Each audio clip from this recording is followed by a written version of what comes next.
Hey everyone, welcome back to the channel. Today we're diving into a really pivotal moment in the biblical narrative, picking up with Abram in Genesis chapters 15 and 16. It's a story packed with promises, doubts, and some very human decisions that ripple through history. So, let's set the scene. In Genesis 15, Abram has just won a major battle, but he's feeling discouraged. He's talking to God and says, "Sovereign Lord, what can you give me since I remain childless?" He has wealth, he has victory, but the one thing he desperately wants, an heir, is missing. He even suggests his servant, Eliezer of Damascus, will inherit everything. But God's response is immediate and powerful. He tells Abram, "This man will not be your heir, but a son who is your own flesh and blood will be your heir." Then God does something amazing. He takes Abram outside and tells him to look up at the night sky. "Look up at the heavens and count the stars, if indeed you can count them." Then he said to him, "So shall your offspring be." Can you imagine that moment? Standing under a blanket of stars, being given a promise that seems utterly impossible. And what does the Bible say? Abram believed the Lord, and he credited it to him as righteousness. This is a huge deal. It's faith in its purest form, trusting God's word over his own circumstances. Then, God formalizes this promise with a covenant, a solemn agreement. It's a very ancient and dramatic ceremony involving sacrificed animals. As the sun sets, a deep, terrifying darkness falls over Abram, and he falls into a deep sleep. In a vision, God passes between the pieces of the animals as a smoking firepot and a blazing torch. In that culture, this was like saying, "If I break this promise, may I become like these animals."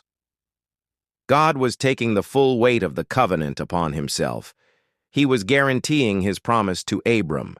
It's a powerful display of God's commitment. But then we get to chapter 16, and we see the human side of the story.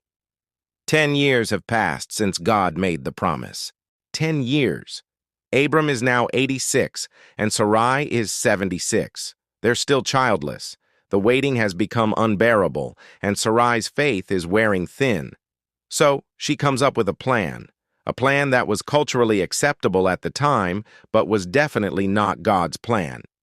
She says to Abram, "The Lord has kept me from having children. Go, sleep with my slave Hagar. Perhaps I can build a family through her." Abram agrees.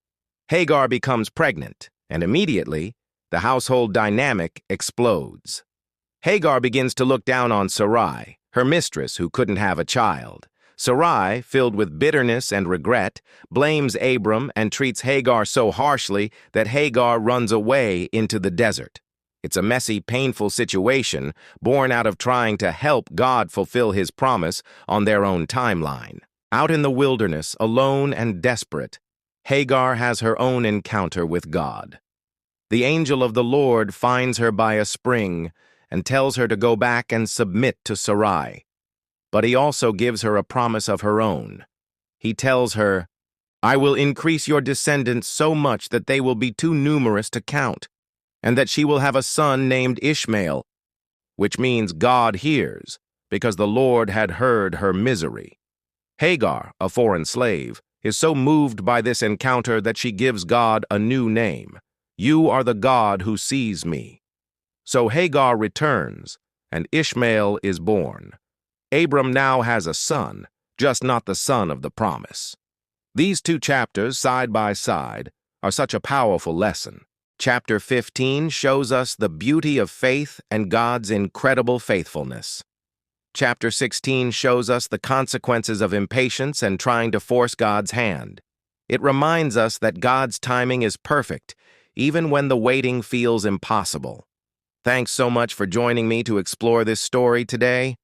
It really makes you think, doesn't it? If you found this interesting, please hit that like button and subscribe for more deep dives into these incredible stories. See you in the next video.